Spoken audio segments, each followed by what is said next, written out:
Hey, this is Buck Dharma of Blue Oyster Cult, and you're listening to the Sports Circus.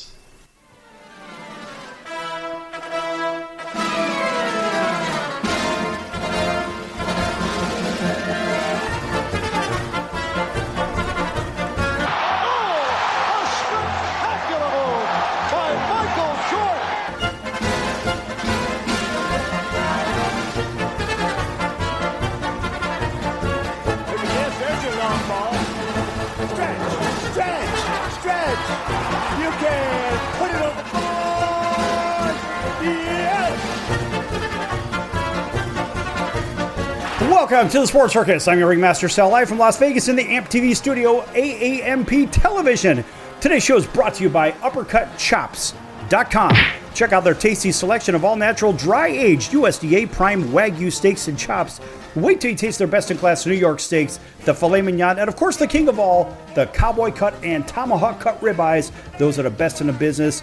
Best I've ever had is from Uppercut Chops. Maybe you should check them out as well. That's UppercutChops.com, UppercutChops.com, or give them a call. Find out what's for dinner at 714-948-0100, 714-948-0100. Again, 714-948-0100 for UppercutChops.com.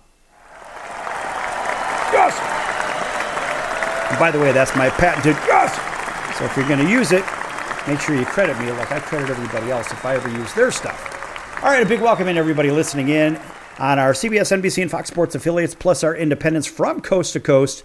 All of our cable operators, thanks for carrying the content as well. That's Cox, Comcast, Spectrum, Frontier, Oceanic, Time Warner, and Wow Cable TV, Hotel TV in over 500,000 rooms as well, plus everybody streaming, and all of our friends on Chicago Food Favorites on Facebook. All right. Now, folks, if you don't know what that is, head on over to Facebook and just type in Chicago Food Favorites and join the group. Have some fun. Talk about your favorite foods, your favorite restaurants, your favorite recipes, whatever. Meet some new friends. Chicago Food Favorites on Facebook. Check them out, folks. All right. A little bit of college football for your soul. Everybody watched what happened over the weekend. And look, there are some really good things that happened, then some questionable things that happened.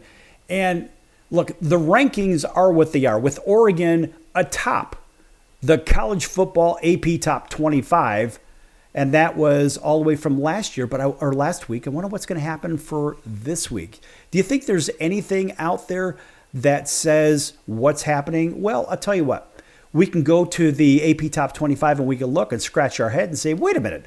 Yeah, Oregon is a bona fide number one. Of course, they get a nice win on the road, doubling up Maryland, and Ohio State with a whitewashing of my beloved Purdue Boilermakers. Of course, that always deserves an astounding round of boos. Oh, it's awful. And they jump up one slot. Texas jumps up 2 slots to number 3 with their win at Florida over in the Swamp. Penn State jumps up 2 slots with their win over in Madison. Or I strike that against, well, another UW team. Because you always think of, whenever you see a U and a W in the Big Ten, the first thing you think of is what? Well, you think of Wisconsin. But no, this one was Washington. And what a strange matchup. Seeing these teams from the Pac-12 or Pac-2.5 or whatever the hell you call them now, and you see those teams in the Big Ten. So, yeah, it was Penn State with their win against Washington. Tennessee, Rocky Top, they stay the same at number 7 with their nice win against Mississippi State. Indiana goes to 10-0. How do you like Indiana as undefeated? Man, those guys are playing. They're playing. And, the bigger question is, in the grand scheme of things, when we look at what happens with the rankings, right? You say, well, Indiana jumps up to number 5. They jump up 3 slots, by the way, from number 8 to number 5 with that win against Michigan. And you say, well, is Indiana that good? Well, how could you dispute them? Because if you look at last year's rankings and last year where Michigan was exactly at this spot in the season, Indiana has almost the exact same when it comes to strength of schedule, et cetera, and so forth. They are 10-0. And honestly, they should be ranked number 2, not Ohio State in this AP Top 25. Indiana is They are undefeated at 10-0, just like Oregon, 10-0. And in fact, Indiana sits atop the Big Ten. Therefore, Indiana really, technically, should be ranked number 1. But the strength of schedule probably goes to Oregon. And Ohio State with a one-loss team. Yes, they did lose to Oregon, but that doesn't give them the right to be ahead of a 10-0 conference foe in Indiana. Of course, those two are going to play next week. That ought to be one hell of a game. Now, Tennessee, as I mentioned, actually Tennessee was number 6. They jumped up one slot. They are 8-1 with their win against Mississippi State. Brigham Young somehow survives that game against Utah. Not really sure what happened, how it happened, and honestly, I'm a little embarrassed for the officiating of what happened in, I don't know, what happened in that game. It was a real head scratcher. Because really what it was the referees, in my opinion, of course, because I always say, show me the money! And I'll show you a victory. It always seems to me, in my opinion, that somehow the officials get in the way of fair officiating. I don't know what it is. But nonetheless, BYU remains undefeated at 9-0 with their 1-point victory over Utah, which, folks, they were clearly beaten in that game. Clearly beaten. And, of course, up next for Brigham Young, it's not going to get any easier because they're playing a revived Kansas club. And the Jayhawks are playing pretty damn good football these days. They didn't start out so well, but now they are. Number 8 is Notre Dame. With their easy win over Florida State, they moved to 8-1. Number 9, Alabama, cruises in Death Valley against LSU. They jump up 2 slots to number 9. Yes, they're number 9. They have 2 losses. Now, Ole Miss, a bona fide powerhouse with 2 losses, they dismantled the Bulldogs of Georgia. An easy win over in Oxford for the Rebels. And, of course, ironically, right behind them is Georgia. Georgia drops 9 slots. 9. Now, if they dropped 9 slots, how come some of these other clubs didn't drop in the same manner? That's what I'm kind of curious of. Now, Georgia drops from number 2 to number 9 by getting beat by Ole Miss, and they're 7-2 overall. Up next for them is Rocky Top. It doesn't get any easier for Georgia. Miami tumbles down to number 12 with their loss to unranked Georgia Tech. How do you like that? And in fact, Miami probably should have dropped right out of the rankings for that. Up next for them is Wake. Boise State and Ashton Jeanty with a nice win at Nevada. Those guys are playing good ball, but guess what? Ashton Jeanty should be the runaway for the Heisman at this point. If you don't know who he is, folks, you better check him out. Most exciting running back in the country, plays for the Boise State Broncos. SMU with a nice win against Pitt somehow dropped 1 slot in the AP Top 25 to number 14, which makes no sense. They are 8-1 now. Texas A&M loses to South Carolina. Up next for them is Cakewalk City, New Mexico State. So Texas A&M should win 100-0. The Cadets from Army, they jump up 2 slots and they are undefeated. Why are they at number 16 in the AP Top 25? I'll never know that. It just seems to be wherever the money is happy. How do you have 1, 2, 3, 4 teams with 2 losses ahead of Army? Now, you have to play who's on your schedule. You can't help that, folks. And so you look at Army's schedule, you say, yeah, well, they don't play some of the same teams as the others. But again, you play who's on your schedule. And if you look back at their schedule, you say, okay, well, they beat Tulsa, at Tulsa. They beat UAB. They beat East Carolina, a very good Pirates team. They beat the Air Force Academy. They beat the Mean Green of North Texas, and so forth and so on. Look, you play who's on your schedule. That's it. And, Army is in the AAC, and unfortunately, there aren't some great teams in there. But there are some quality teams in there. There's a Memphis team. There's the Midshipmen of Navy. Tulane's in there. North Texas, the Mean Green, South Florida. There's some quality clubs in there. But what I don't understand, hey, George, what I don't understand is why is it that Army remains completely unnoticed at 9-0? What is it with them? Why would you say, could you say it's a money thing? Well, maybe you could. But you also say, well, who do they play? Like I mentioned, but who are they going to play? Well, it seems to me that in a couple of weeks we're going to find out how good Army is because they're traveling to South Bend to play Notre Dame. And hopefully Army will get a nice win at Notre Dame. So let's just see what happens there, if you know what I mean. Moving on real quick, got to finish these top 25 in this segment here. Clemson, number 16, they go up 2 slots with their win against a very feisty Virginia Tech squad. Colorado jumps up 3 with the win against no defense Texas Tech. Washington State from the Pac-2, we'll just call them right now, they give themselves a nice win over Utah State, a good defensive squad, but not in that game, by the way. Kansas State with a loss against Houston. Boy, a real head-scratcher. You don't even know what to make of Kansas State at this point. LSU gets pounded, of course, in their game against Alabama, and they drop 7 slots. Louisville jumps up 3 to number 22 with their win against Clemson. South Carolina, Missouri, and Tulane all stay 23, 24, and 25. Now, of course, we'll see what happens with this college football playoff ranking nonsensical BS because in my opinion, it's all about, of course, show me the money! Right, and I'll show you a higher ranking. It's about TV contracts. That's why Indiana is not ranked number 1 or number 2 in the nation, which is, of course, I went to a rival. I'm rooting for Indiana just because, let's face it, they're the same school system, but Indiana did the right thing. They went out, they were smart. They went out and hired Nick Saban's director of recruiting. And that's why Indiana was able to pull in the good players. And let's face it, these guys are playing, and it's exciting to see a team that's never been 10-0 now being 10-0, and they have Ohio State in the next game. Back here in a few minutes on the Circus. Lots more to come. Don't go anywhere.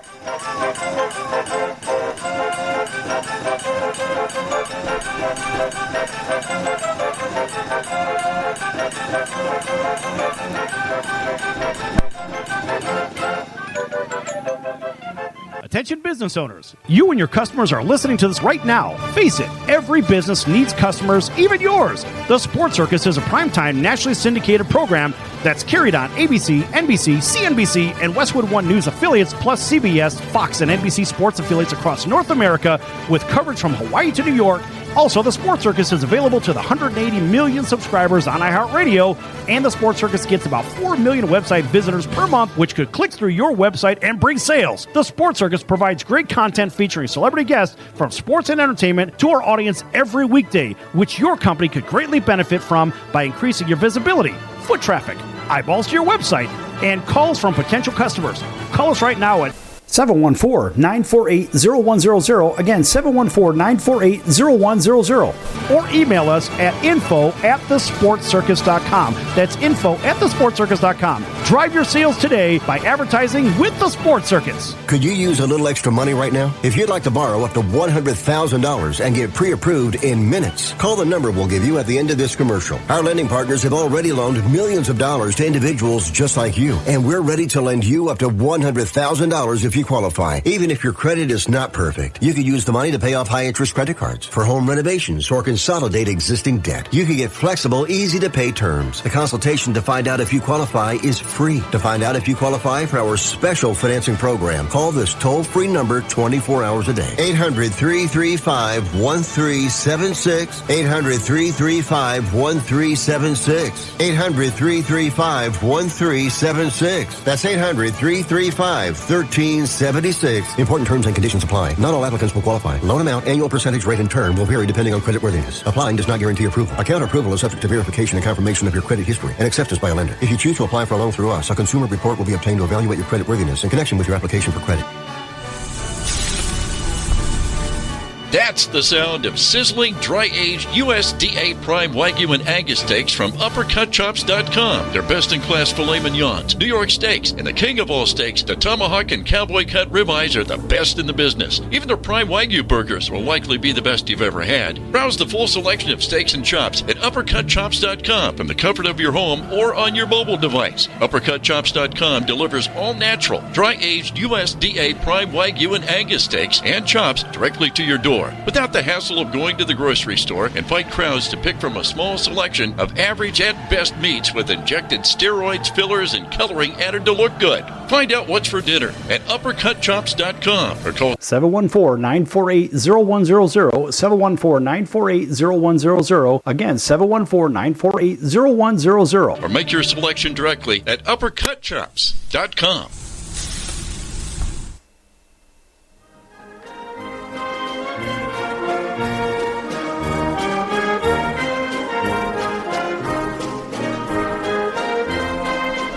Welcome back to the Sports Circus. I'm Roy Firestone. Now it's time to throw it back to Sal.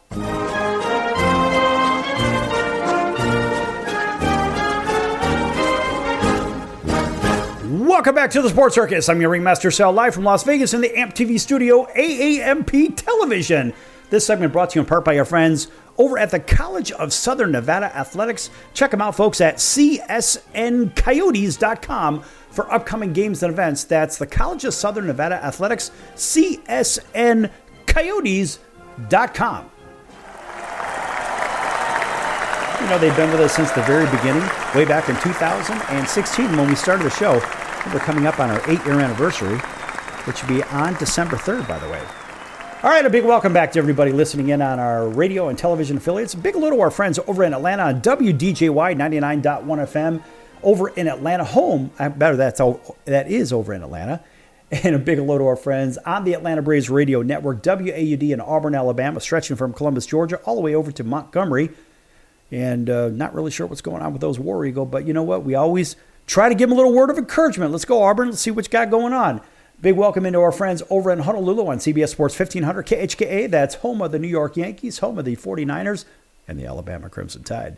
And plus a big hello to everybody else listening in on our independents up and down the East and West Coast and throughout the Heartland, and on cable television, Cox, Comcast, Spectrum, Frontier, Oceanic, Time Warner, Wow Cable Television, in select markets, Hotel TV, and Chicago Food Favorites. Folks, make sure you check that out on Facebook, Chicago Food Favorites on Facebook. All right. So I had mentioned about this money thing in the last segment after doing the rankings, after going over the rankings. And, you wonder, why are some universities, because yes, folks, these are universities, like it or not, why do some get all the love and some don't? Why do 2 lost teams end up in the top 10, 2 of them, yet an undefeated team at 9-0 at number 16? How does that work? I don't know. The whole thing is all about money as I see it. But then again, you wonder, well, as I mentioned, Indiana is 10-0, and they have done a remarkable job down there in Bloomington.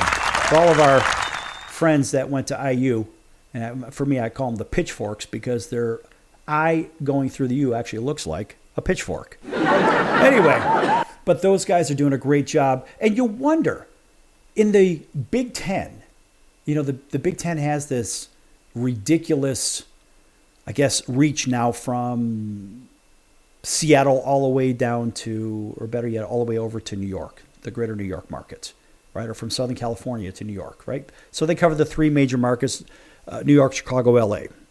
And you wonder, a team with such great tradition is USC. And you say, well, what is the deal with Lincoln Riley? Lincoln Riley gets a $125 million contract. I just had a conversation with one of my really good friends and who is a USC grade. He won 3 College World Series with them as a center fielder for USC, and as a tailback won 2 national championships with the Southern California Trojans. And that's the great Anthony Davis. And so AD and I were talking about this. It couldn't have been but an hour ago. And it come back down to, he asked me, he goes, well, why is it that USC has Lincoln Riley, who has really no connection to the university? How did he get a $125 million contract? And why is the team 4-5? I said, I don't know, man. But you look at Deion Sanders, and Deion doesn't have any connection to Colorado. Deion started his coaching career over with an HBCU, which he did really well, right? Brought them to some notoriety over there at his former employer. And now he's doing the same thing over in Colorado. And Deion's actually doing a very good job. I think he's more focused on football this year instead of the hype, whereas I think last year Deion kind of ran off a little bit at the mouth and hype, all this other BS. But now he's got his squad actually competing, which is a great thing. And I think it's really good for college football. But you wonder about USC. And the reason we bring this up is because Deion has a contract for $30 million, and Lincoln Riley has one for $125 million. And Deion's on the brink of going to the Big 12 championship with his recruits, and Lincoln Riley is on the verge of being flushed down the toilet in the Big 10. And you say, well, why did USC go after him? Why did they bring him? Well, because he had a history of winning under Bob Stoops, right? I get that. But the problem is this. When you look up and down the roster of USC greats that they should probably be pulling in from their own alumni group, their own alumni base. And these guys are still around. I mean, you have some guys that can really coach. I think they could be really good. They'd be very influential. They haven't been disasters in the media. And I go to the top, 50 or 60 of these guys, and sitting atop these guys is Ronnie Lott. And Ronnie Lott, with all of his Super Bowls and all his experience, tell me he wouldn't be a great defensive coordinator. Marcus Allen sitting out there as well, like Troy Polamalu. Tell me Troy, who could certainly identify with a younger generation. He's only 43 years of age. Troy, with Super Bowls under his belt as well, and very, very good in the media. How come you wouldn't tap him? Why wouldn't you tap the great Anthony Munoz, arguably one of the best offensive linemen in the history of the National Football League? He's still around. He's still a big human, too. I mean, Lynn Swann, he's been around. And Bruce Matthews, you've been around as well. But looking around, maybe as a quarterback's coach, what about Carson Palmer? And look, USC just lost their quarterback. He's transferring to Michigan. Yes, he's transferring to Michigan, right?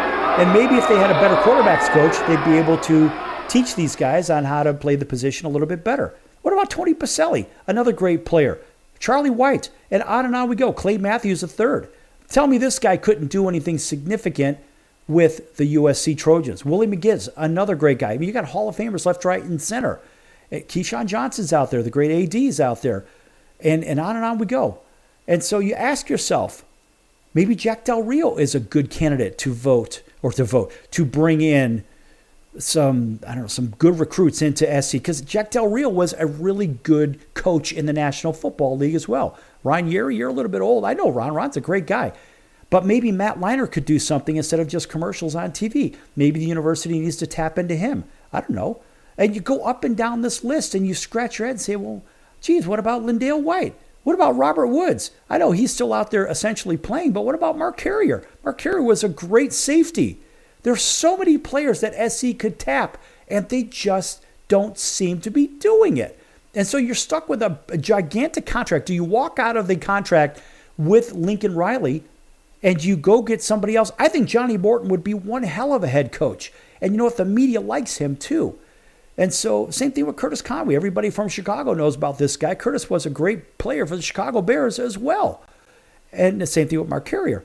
But there are guys out there that could coach this team. And God knows, my beloved Purdue Boilermakers, they really need help. Boy, they really bought it when they brought in Ryan Walters from Illinois. This guy is about as bad as it gets.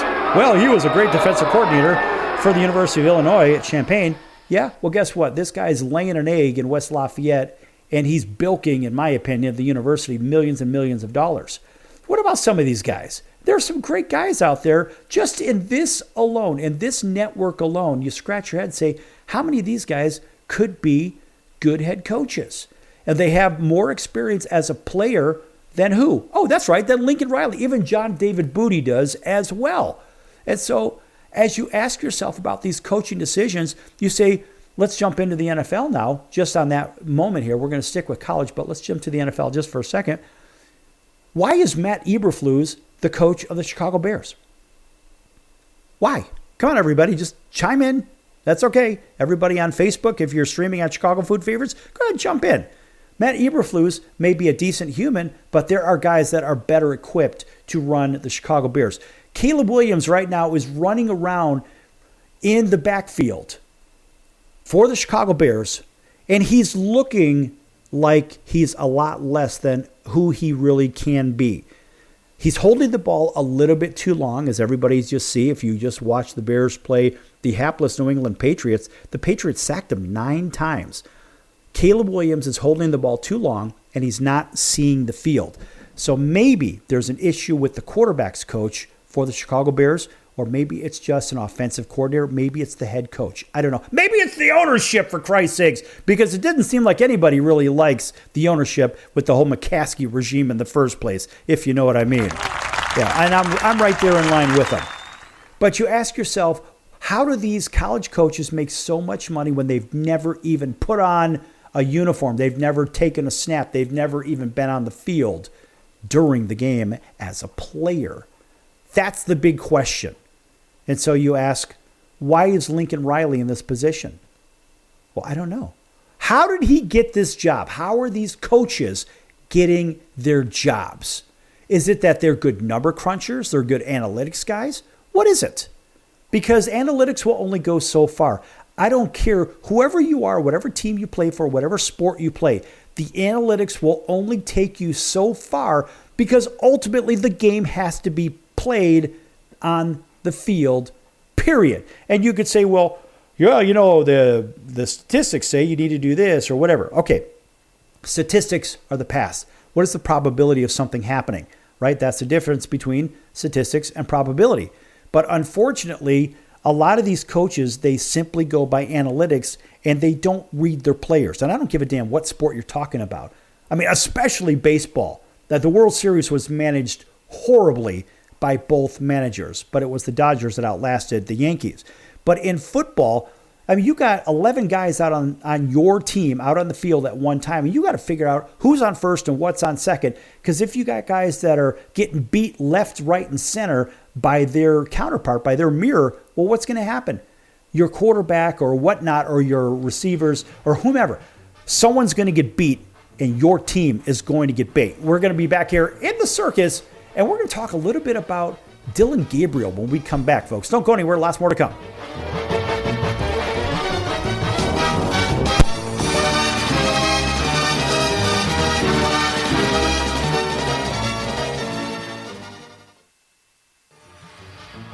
I'm your Ringmaster Sal of the Sports Circus, a primetime, nationally syndicated television, radio, sports, and entertainment show. The Sports Circus covers topics others are too scared to talk about. There's no other primetime show like it on here that'll punch you in the face and you'll beg for more. Join me, Hall of Famers, world champions, and all-star celebrity guests for chaos and controversy here on Libsyn and all podcast platforms, plus thesportscircus.com. Remember, folks, it's a circus and we prove it every day. Hello, Americans. It's Uncle Sam here.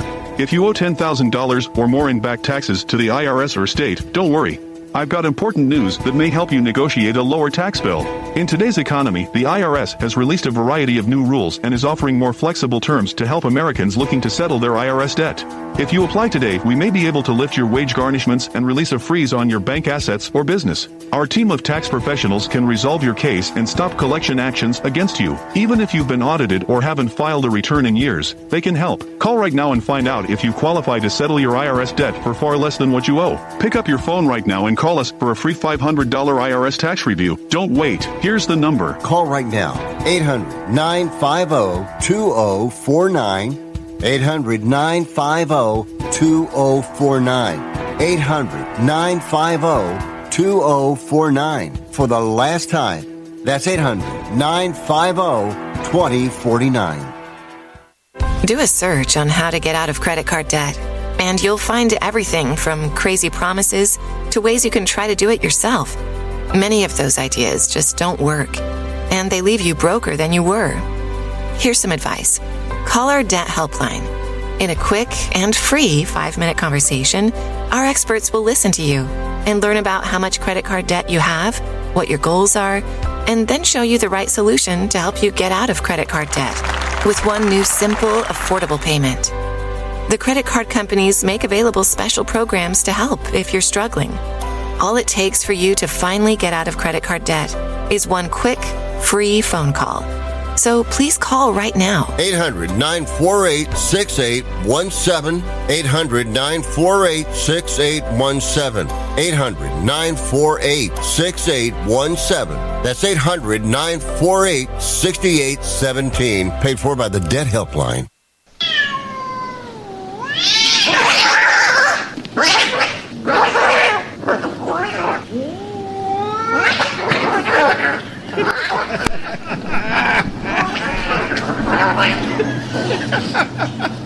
That's ridiculous.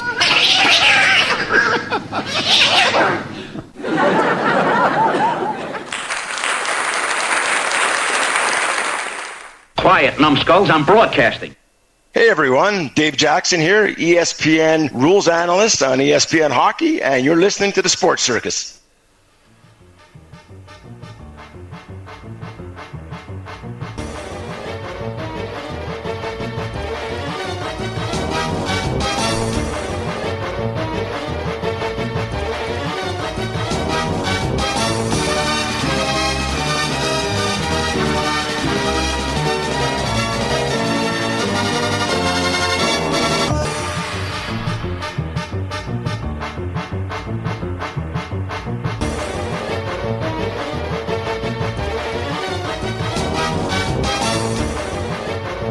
Welcome back to the Sports Circus. I'm your Ringmaster Sal, live from Las Vegas in the AMP TV studio, AAMP Television.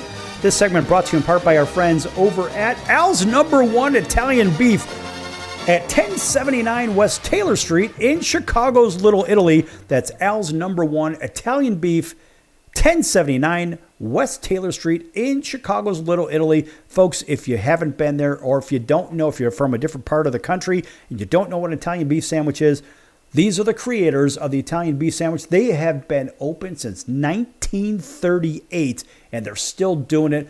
Best in the business. Sorry, folks, if you don't like, or if you like other organizations or beef sandwiches, whether it's Johnny's or Jay's or Mr. Beef, or I like Pops also. Pops is really good.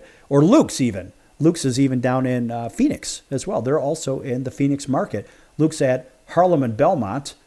And listen, folks, it is Al's #1 Italian beef that leads the way. Boy, is it good. If you've never had it, check it out. And if you're not in Chicagoland, you can always go to alsbeef.com. That's alsbeef.com. And you can order some there, or even on Goldbelly. Just type in Al's Beef and pick up your gigantic big tub of Italian beef today and have a feast for the family and with the family. Yes! Now, there's no script for that. I'm just rambling anyway. All right, welcome back to everybody at radio and TV. You know who you are. Everybody streaming. Big hello to our friends on Chicago Food Favorites. Of course, they get a little dose of Al's #1 Italian beef locally right there in Chicagoland.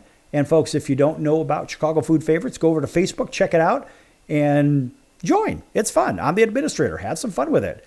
And post your favorite recipes, your favorite restaurants, and whatnot. Listen, folks, have fun with it. I have fun with it. And you never know. There's also some good health tips. I posted a couple of those today as well. That's Chicago Food Favorites. All right, back to college football. Real quick, I want to talk about Dillon Gabriel. And Dillon, they say, well, you know, he's maybe one of the Heisman candidate leaders. And maybe after this past game against Maryland, he is. Because he became the all-time FBS leader with 179 touchdowns. Now, that's pretty damn good, overtaking Case Keenum for the top spot. And, well, Case had kind of having a decent NFL career. But anyway, and pick your favorite media outlet. They all talk about him right now being Dillon Gabriel. And this one's from Yahoo. They say, Oregon quarterback Dillon Gabriel became the all-time FBS leader in touchdowns with 179 on Saturday. With his second touchdown pass in a 39-18 win over Maryland, Gabriel surpasses Case Keenum, who scored 178 from 2007 to 2011. As a matter of fact, courtesy of Fox College Football, they called the history-tying touchdown like this. Let's see if we can. History currently tied with Case Keenum. Second and goal. Gabriel to pass. Gabriel wide open. Touchdown. Dillon Gabriel all by himself. That was the one to overtake Keenum. My mistake.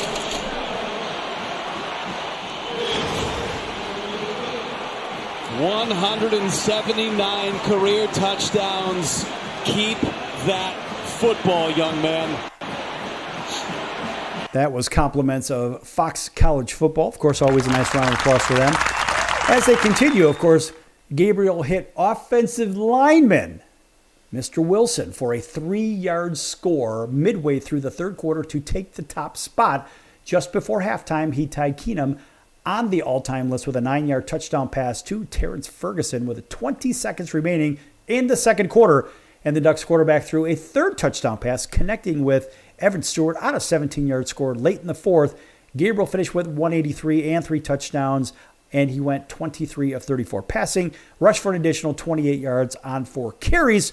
And, of course, with the win over Maryland, Oregon improved to 10-0, 7-0 in the Big Ten.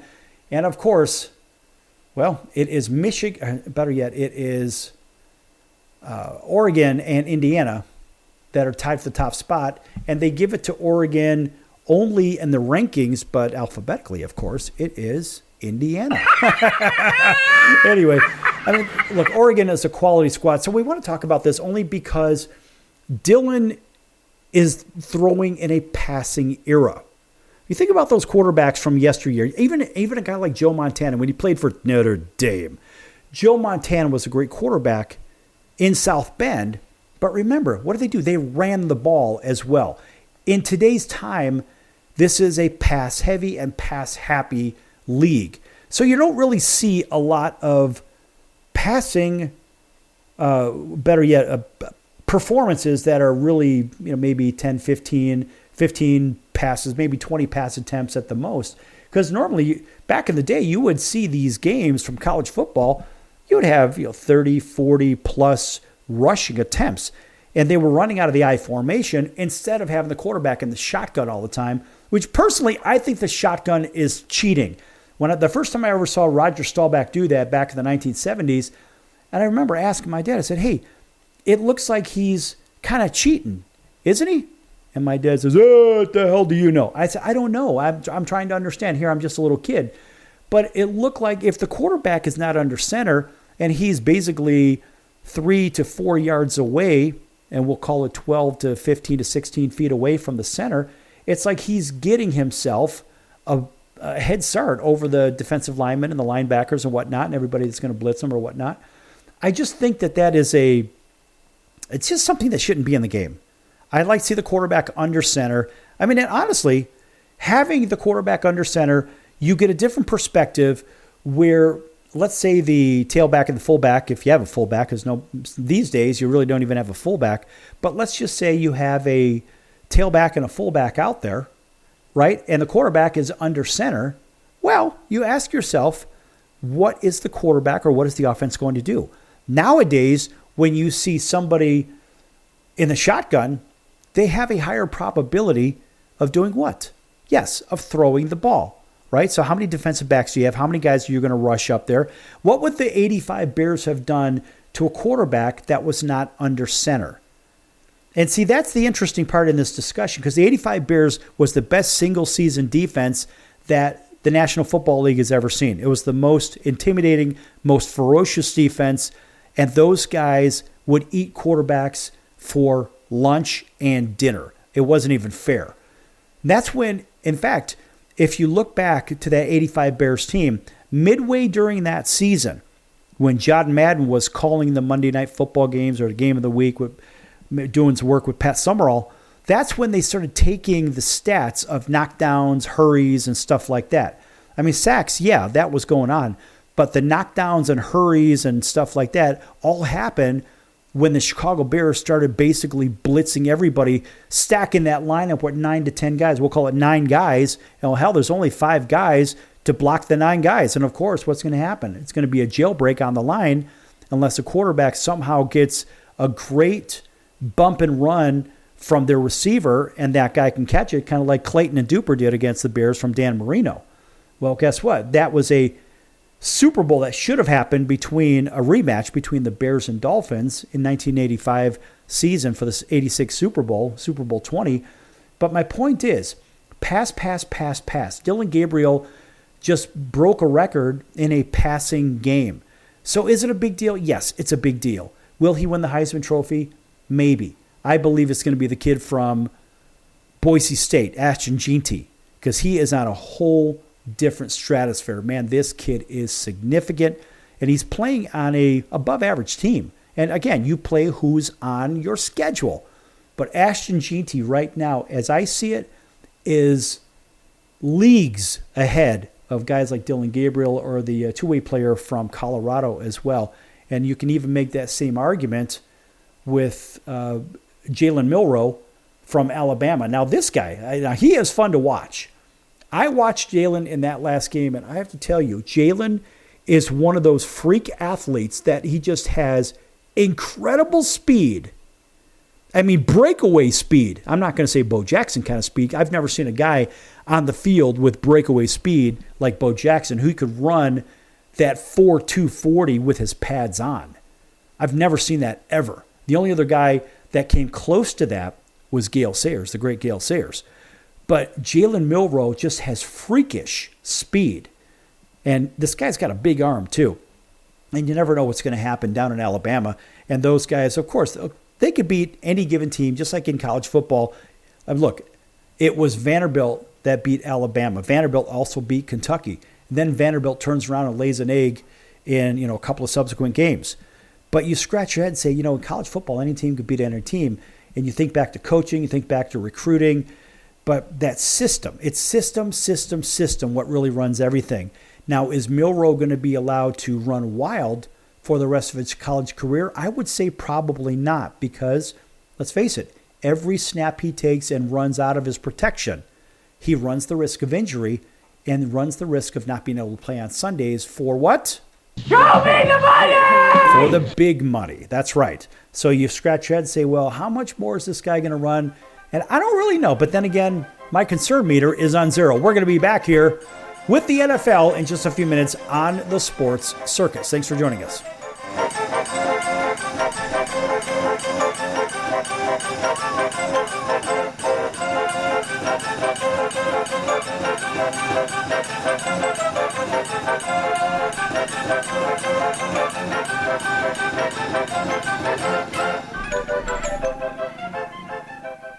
Can your IRA stand up to the next financial crisis that our top economists are saying is at our doorsteps? By allocating a percentage of your IRA into physical gold and silver with a tax-free rollover, you can diversify and safeguard your holdings from turbulent markets and economic downturns by putting your IRA back on the gold standard. Find out how to safeguard your assets with a tax-free rollover with a Genesis Gold IRA, the only IRA that can hold physical precious metals. Call now for your free gold and silver report. Protect your IRA today with one simple phone call and learn how to qualify for up to $10,000 in free silver. Call Genesis Gold Group, empowering faith-driven stewardship. 800-932-5517. 800-932-5517. 800-932-5517. That's 800-932-5517. If you served in the Marine Corps, by now you know about the contaminated water problem at Camp Lejeune. If you were stationed or worked at Camp Lejeune from 1953 to 1987, you probably have a lot of questions. We have some answers. You could be entitled to compensation. Billions of dollars are being allocated to pay for damages to anyone stationed at Camp Lejeune during that time. Unfortunately, it appears that officials may have known the contaminated water problem existed and did little to protect their men. The Semper Fi code was not honored. If you or someone in your family has developed a serious illness, including various forms of cancer, call this Camp Lejeune legal support line right now. You can't turn back the clock and change what happened, but you can certainly call right now and learn your rights as a Marine. Here's the number. Call 800-335-7196. 800-335-7196. That's 800-335-7196. Do a search on how to get out of credit card debt, and you'll find everything from crazy promises to ways you can try to do it yourself. Many of those ideas just don't work, and they leave you broker than you were. Here's some advice. Call our debt helpline. In a quick and free 5-minute conversation, our experts will listen to you and learn about how much credit card debt you have, what your goals are, and then show you the right solution to help you get out of credit card debt with one new simple, affordable payment. The credit card companies make available special programs to help if you're struggling. All it takes for you to finally get out of credit card debt is one quick, free phone call.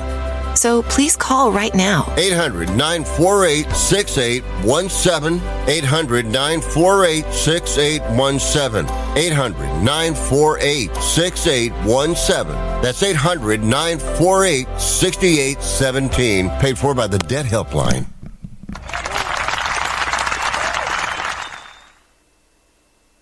Hey everybody, this is Brian Urlacher. Welcome back to the Sports Circus.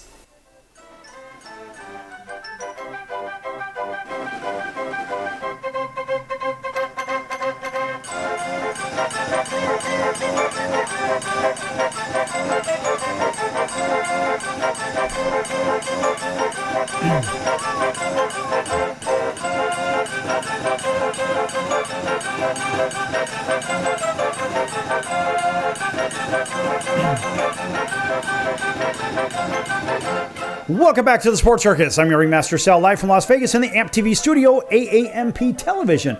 Folks, make sure you check out the sportscircus.com for our upcoming guests, our prior guests, or recorded shows, which are our podcasts. No, we don't do a podcast. We just store our full files on there for everybody to enjoy around the world. And of course, those are on Apple, Amazon, Audible, Spotify, Pandora, iHeartRadio, and so forth and so on. Also, make sure that you check out the store at thesportscircus.com. Yes, Christmas is right around the corner. And you can pick up those hats and hoodies and t-shirts and gym bags and coffee mugs and whatnot at thesportscircus.com. Just click on store, a shameless plug for the Sports Circus. Hey, listen, folks, there's some good stuff there. Maybe somebody will surprise me with a gift from thesportscircus.com. What do you think about that? All right. All right, welcome back to everybody. As I mentioned, on Pick Your Favorite Medium, radio, TV, you know who you are. And shifting over to the NFL. And you look at the NFL and what has happened just over the weekend. Of course, some people are hearing this on one day, other people are hearing this show on another day. But the one game I want to focus on, just for a quick moment, is the New York Football Giants and the Carolina Panthers. Why? I mean, these are two pretty bad teams now, aren't they? I mean, in the grand scheme of things, you've got the Giants that are 2-8 and Carolina that's 3-7. A couple of not so good teams. And yes, the game ended up with Carolina winning 20-17, and it was played over in London. And of course, Roger Goodell, and of course he usually gets preceded by a chorus of boos. Roger Goodell says the league will aim for 8 international games next season. And of course, after games in Brazil, the UK, and Germany this season, the NFL plans to keep on growing its international footprint. And Roger Goodell said that the league is aiming for 8 of these games next season, with returns to those 3 countries and plans to travel to new countries as well. And he spoke about the issue on the NFL Network ahead of that game over in Germany and said, quote, "We are definitely going to Spain." Yeah, we're going to Spain. "We expect to return to Mexico City. We expect to return to Brazil. We will certainly be back in the UK, and we're also looking at the potential of another game in the UK area, in Ireland possibly. That's a possibility. And we'll certainly be back here in Germany. So if that totals 8, that's what we're shooting for," close quote. And you say, well, why is it? Why is it that they're playing these games? You know, look, the NFL has played several games in London since 2007, switching off largely between Wembley Stadium and Tottenham Hotspur Stadium. And of course, the game in Germany is the 4th matchup over there, with the first game in Munich for a couple of years and 2 games in Frankfurt last season. So this year marked the first NFL trip to Brazil, with Green Bay and Philadelphia over in Sao Paulo. And a return to Mexico City would also be interesting, as they say, as the NFL hasn't played there in more than 2 years. And the league has played 4 games there at Estadio Azteca, home of Club America, and the Mexican national team, with the first being 8 years ago. It was supposed to be 5, but a game scheduled to take place between the Rams and Chiefs back in 2018 was relocated back to the States a week before the game, with the league citing poor field conditions. Now, you may remember there was a Shakira concert that they tore up the stadium flooring, and so unfortunately the field was in really bad shape. Now, as for Ireland, it would be a first for the NFL, and Ireland has hosted multiple college football games, of course, in the NCAA Emerald Isle Classic, which games in Dublin at Aviva Stadium. And of course, this year's game saw Georgia Tech upset Florida State in the final seconds, just as Georgia Tech just upset the University of Miami Hurricanes. Of course, that always gets a round of applause. As a matter of fact, the NFL hosted a preseason game in Dublin in 1997, marking another potential site. So Goodell, eyeing 8 international matchups, is likely to include a few repeats in some of those countries, and the NFL played 3 games in London last year. However, at this time, it's unclear what combination of games that they're planning on. But why the games over there? Why?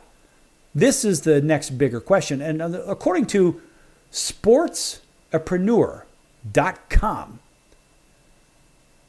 they say in 2007, the National Football League took a bold step onto the global stage with its first regular season game in London. Since then, the NFL London Games have become one of the league's most significant successes, drawing sellout crowds and generating economic impact locally and across the Atlantic. What started as an experiment has turned into a massive success story, providing that American football has a home across the pond. But how did the NFL make the London game a success, according to Sportspreneur? Well, here's a look at the key elements that made the NFL's venture into London a massive hit. Number 1, growth and popularity. The NFL's presence in London has exploded in popularity with a growing fan base and consistent demand for games. And here's what stands out according to them. They say, first, sellout crowds. Every NFL game has been a sellout, with attendance averaging over 80,000 per game, well above the typical U.S. game. Number 2, more games, more excitement. The NFL began with 1 game in 2007 and steadily increased to as many as 4 per season. This growing presence has given fans more opportunities to experience live NFL action. And third, fan engagement from all 32 teams. Unlike in the U.S., where fans primarily support their local team, London attracts fans of all 32 teams, creating a uniquely charged atmosphere. And they also say that the strategic approach is a big factor in the success. And the NFL didn't just send exhibition games to London, it sent meaningful matchups, and here's how their strategy worked. Regular season games, of course, by scheduling regular season games instead of exhibitions, the NFL ensured that London fans saw games that truly mattered. Also, Jacksonville Jaguars' commitment. The Jaguars have embraced London as their second home, playing an annual game there since 2013. Of course, back-to-back games in 2023 and 2024. And this consistently has allowed London fans to connect with specific teams, namely the Jags, helping build a loyal following. They also say the media exposure has been a big contributing factor to the success of the NFL over there in Europe. And so they say the NFL's success in London isn't just about putting on games, it's about growing the sport through increased media exposure. First, by TV ratings boom. TV viewership in the UK has doubled over the past decade, with NFL games becoming a regular fixture on Sky Sports.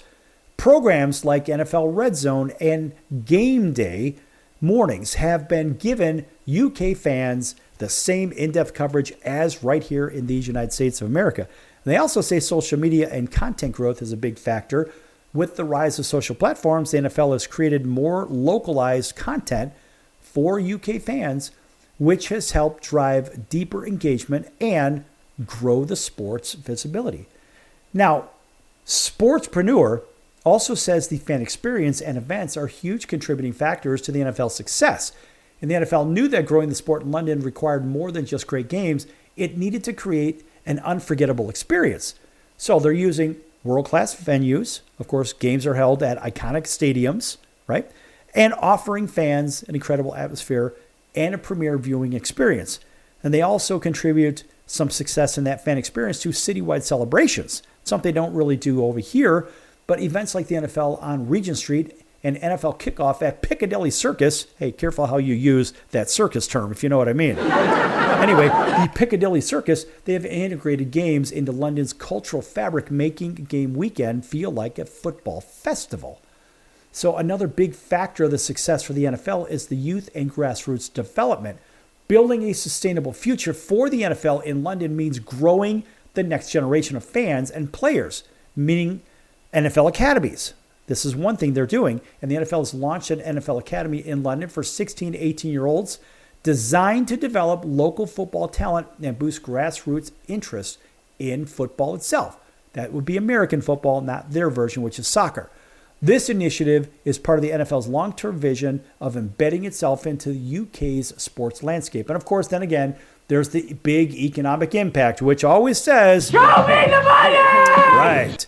And of course, the financial benefit of the NFL. London games have been a win for everyone involved, and we'll say $7.8 million per game or £6.1 million per game. Each game brings in significant economic benefit for the city of London, contributing millions in revenue through tourism, hospitality, and local spending, and 15 million U.S. viewers back in the U.S. The London games aren't just a novelty. They're a major draw for American audience, with millions tuning in to watch these international matchups. Why? Well, first of all, because it's their local teams. And second, the money comes in lieu of the TV contracts. When people are tuning in, what are people doing? They're buying the products that are advertising. So as more product sales happen, the advertising contracts or the TV contracts, they actually pay off. So if people stopped buying the products from those items that are advertised, well, we wouldn't see that kind of revenue again now, would we? But all of this stuff is working in the grand scheme of things, so the TV contracts are paying off. And so technically, those 15 million viewers back in the U.S. for the U.S. games over in London, the NFL games in London, well, they are yielding the kind of money that they're looking for. And you say, well, what's next for the NFL in London? Well, again, Goodell wants to have 8 games over there. Are we ever going to see the Jacksonville Jaguars move over there? Because Shad Khan is actually based over there. He's the owner of the Jags. It makes all the sense in the world that the Jags would likely be the team that would move over there. And so you ask yourself, is it a good thing? I don't think from a travel standpoint it's good.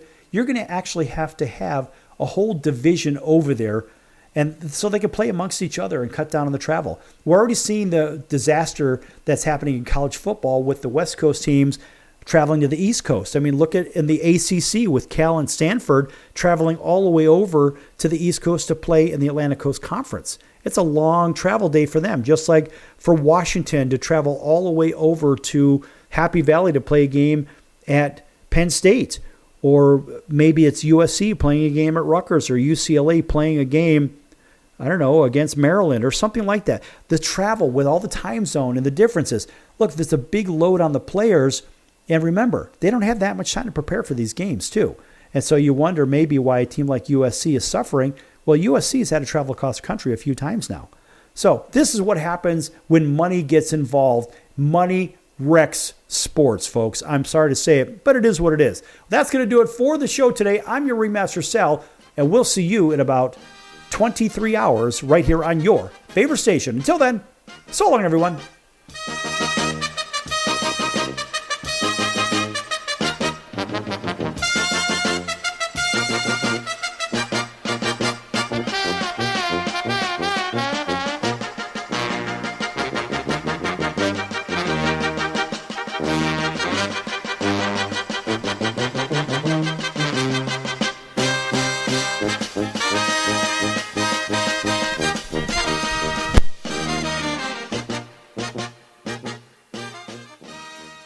Can your IRA stand up to the next financial crisis that our top economists are saying is at our doorsteps? By allocating a percentage of your IRA into physical gold and silver with a tax-free rollover, you can diversify and safeguard your holdings from turbulent markets and economic downturns by putting your IRA back on the gold standard. Find out how to safeguard your assets with a tax-free rollover with a Genesis Gold IRA, the only IRA that can hold physical precious metals. Call now for your free gold and silver report. Protect your IRA today with one simple phone call and learn how to qualify for up to $10,000 in free silver. Call Genesis Gold Group, empowering faith-driven stewardship. 800-932-5517. 800-932-5517. 800-932-5517. That's 800-932-5517.